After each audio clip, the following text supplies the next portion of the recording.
चलिए।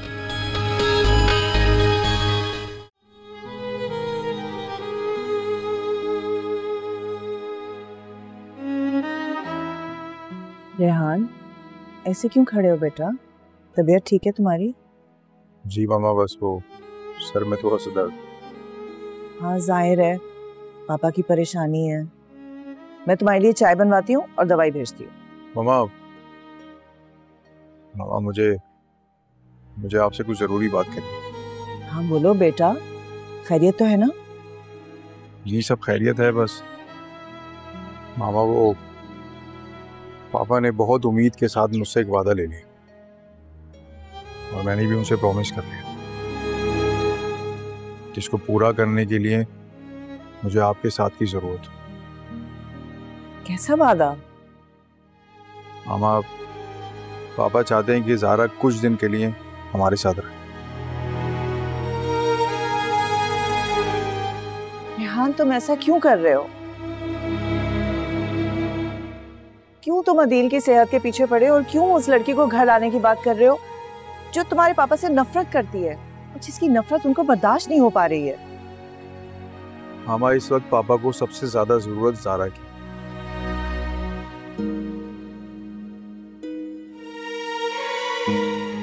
सारा इस घर में आएगी तो पापा की तबीयत बिल्कुल ठीक हो जाएगी। मामा प्लीज आप मान जाए ना, अभी तो कितनी परेशान है पापा की वजह से। मैं आपको बता रहा हूँ, पापा का इलाज सिर्फ और सिर्फ ज़ारा है। अगर वो तुम्हारे पापा की दुश्मन है,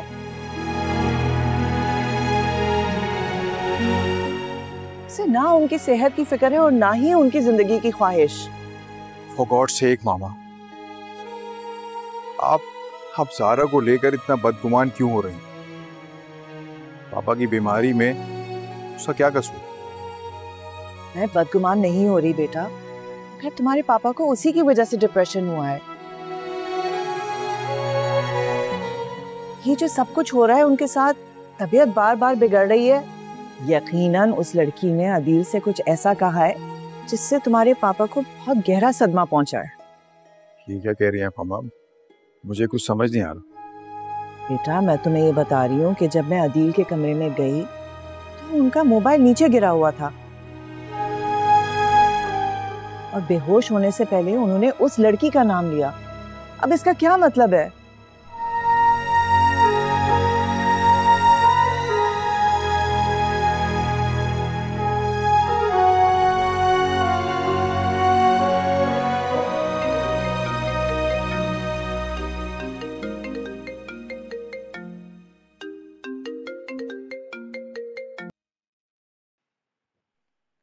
अस्सलाम वालेकुम अम्मा, कैसी हैं आप? मेहरू, वैसे बड़ी बेमुरवत हूँ। मैं फोन मिला लूं तो मिला लूं, पर तुम में कभी तौफीक नहीं। अम्मा सोच रही थी, मगर मेरी तबीयत ठीक नहीं थी, इसीलिए नहीं की कॉल। आप बताएं, खैरियत से कॉल की है? अरे तुम्हें बहुत मजे की बात बताना थी। वो अदील था ना? था क्या मतलब? क्या क्या अब नहीं रहे? अरे नहीं, ढीठ जाते जाते रह गया। लेकिन मैंने भी कल मौसूफ की बड़ी क्लास ली। बेचारे के कमजोर दिल पर ठा करके लगी मेरी बातें और बेचारा फिर पहुंच गया अस्पताल। अच्छा, ऐसा भी क्या कह दिया आपने अम्मा? अरे ज़ारा पहुंच गई थी ना उससे मिलने। क्या? सारा अपने बाप से मिलने पहुंच गई? हाँ, यही बात तो बताने के लिए मैं बेकरार थी। देखो ये लड़की कितनी खुन्नी है।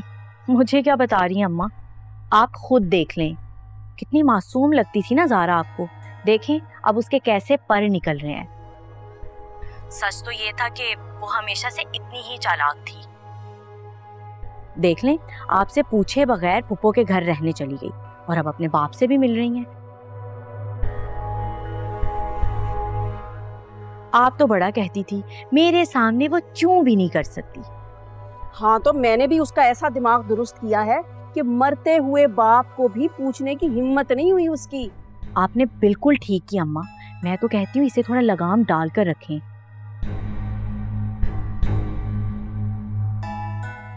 ये ना हो कि आपके काबू में ना रहे ना वो लोग उसको घुसने दे और ना यहाँ की रहे। हाँ हाँ, सब समझती हूँ। अच्छा ये बताओ, माँ से मिलने कब आ रही हो? मुझे तो लगता है कि मैंने अपनी मेहरू को कब से नहीं देखा। अम्मा बताया ना, अभी मेरी तबीयत ठीक नहीं है। भाई वैसे सारे बहाने तुम्हें मैं के आते ही सूझते हैं।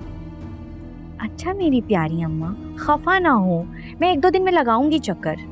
अच्छा, वो जो मैंने पैसों का कहा था ना, वो भी लेती हूँ। हाँ, तो यूं कहे ना कि पैसों की वजह से प्यार आ रहा है। माँ के प्यार पर शक करती हूँ? रख रही हूँ मैं फोन।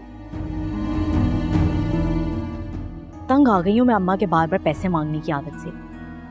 का तो बस ना चले मेरा पूरा पर्स खाली करवा ले। मेरी तरह ही चालाक है, सब समझ जाती है।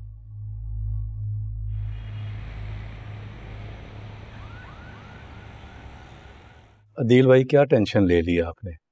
1 हफ्ता आप ठीक होते हैं, फिर बीमार हो जाते हैं। क्या करूं मुनीर, मेरी टेंशन ही मेरी बेटी है। जिस दिन मेरी बेटी मेरे पास होगी ना बीमारी मेरे पास रहेगी और ना टेंशन। मुनीर, मैं एक जरूरी बात करना चाहता हूँ। जी अदील भाई बताइए। मैं चाहता हूँ कि कुछ रोज के लिए ज़ारा मेरे पास आकर रुके।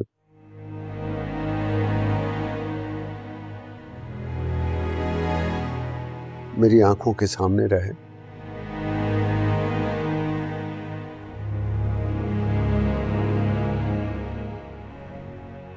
क्या तुम इसे मेरी आखिरी ख्वाहिश समझकर उसे मनवा सकते? अदील भाई इस तरह ना कहें और खुद को परेशान मत करें। मैं इंशाल्लाह पूरी कोशिश करूंगा उसे लाने की। Thank you. ज़ारा से कहना कि मैं एक बार अपनी फैमिली को मुकम्मल देखना चाहता हूँ।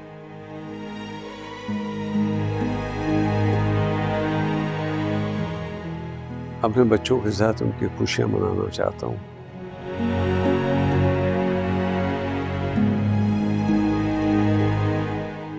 उसे कहना कि एक बीमार बाप की यही ख्वाहिश है, वो पूरी कर दे। आप बेफिक्र रहें, मैं इंशाल्लाह उसे मना लूंगा।